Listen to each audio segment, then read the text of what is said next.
Yeah, exactly. Hold on. So, many of you have probably seen my why I quit my job and became homeless video, and then saw my recent video of backpacking with my girlfriend and wondered, how the hell did he get a girlfriend as a homeless man? Well, you're not crazy. I wonder the same thing quite often, but here's how it happened. I was in a relationship before going homeless.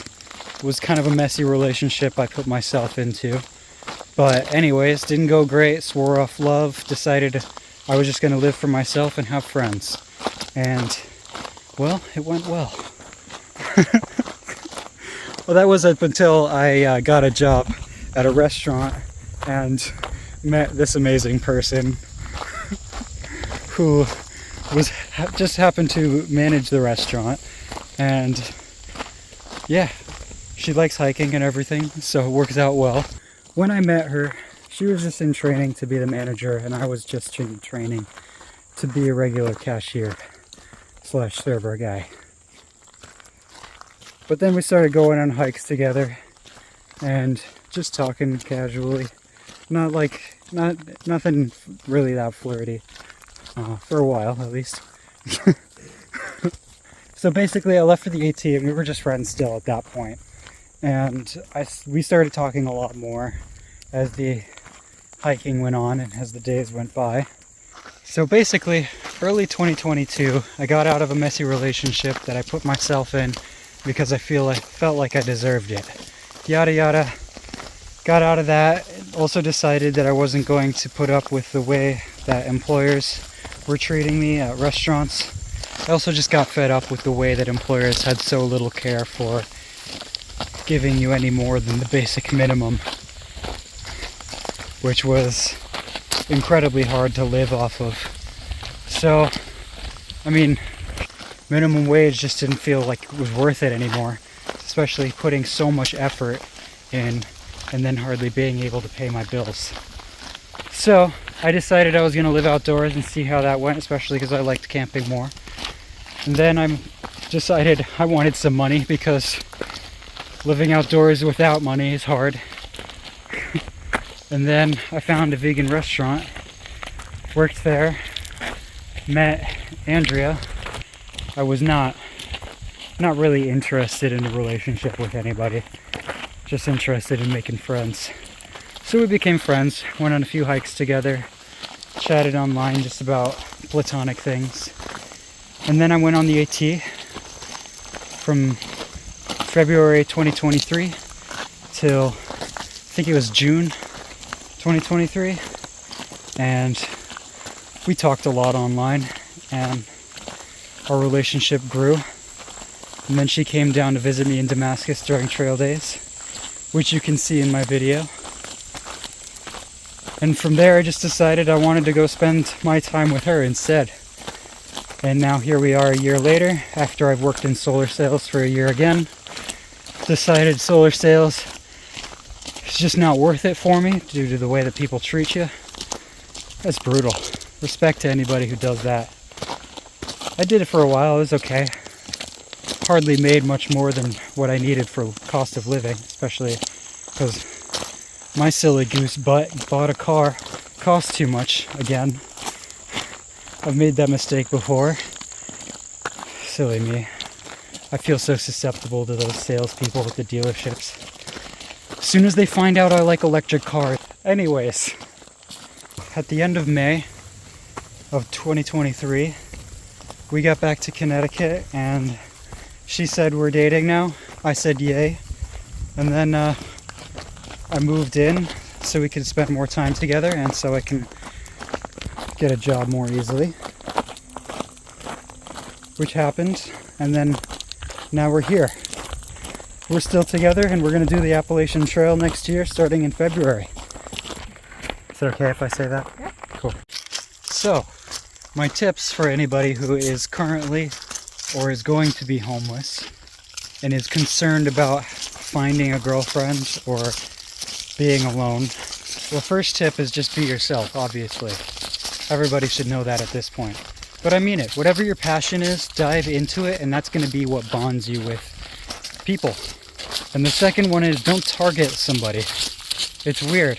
It just makes them feel like prey, you know. I'm sure you wouldn't like that. Just think about how they would feel if you were them or if they were you, you know. The next tip is stop looking. When you're looking for a relationship, that becomes the targeted outcome. That's awkward. And people can feel that. When you're just looking for friends and you let whatever grows out of that just happen, it's going to be so much more organic and put a way better context on the relationship. Tip number 4 is enjoy life and show it. People don't want to be with somebody who's not enjoying life. That's something we can all agree on. But you also have to show it. If you don't show it, nobody's going to really know. I mean, you might get spotted, but the likelihood of somebody noticing that you're enjoying life is going to be much higher if you show people how much you're enjoying life. And then they're going to want to join on the journey, if they're right for you. My last tip, number 5, is work on improving yourself and show it. When you work on improving yourself, you show that you care about yourself. If you don't care about yourself and that's what you're showing, think about the message that sends. Would you date somebody who's not caring about improving themselves? Obviously, the work isn't done once you're in a relationship. You have to keep improving on yourself and focus on communication. Trust is key, and that doesn't happen without the ability to listen and total honesty. And she's not just a girlfriend, to be clear. She's my soulmate. So what was the thing that attracted you to me the most when I was homeless? Well, when I would see you, I always liked your sense of adventure. I liked how much we have in common. I always thought it was really cool how, gentle you were. Your approach to life was, just significantly less aggressive, but you were still so driven and ambitious.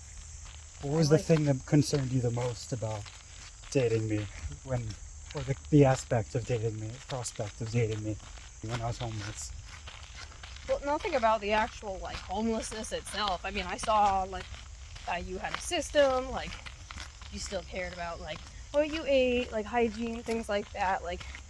You being, you being homeless at the time, it just really didn't bother me at all. Yeah. Cool. You're very impulsive, though. Yeah. That's the number one. Is that how you viewed my homelessness, as an impulsive? No. Oh, okay. No, it's from being your manager. Seeing you as Right, so what did it work. look like in your perspective, why I went homeless? I thought it was from a love of the outdoors and choosing a frugal minimalist life that was spiritual and slow moving and yeah. Real. Yeah. You were sorry, did I cut you off? No. Okay. Cool. So same questions go to you. What was your biggest concern about dating me? I didn't have any concerns. I was all for it. My biggest concern was more so about myself and myself. Whether or not it was going to be a good idea for me to commit to one way of life. Mm-hmm. I didn't expect you to be so flexible in general, honestly. Oh no. That was my only concern, was the lack of flexibility in my own life. But you're so flexible. Thanks. Yeah. We are doing the Appalachian Trail next year, so subscribe to follow that adventure.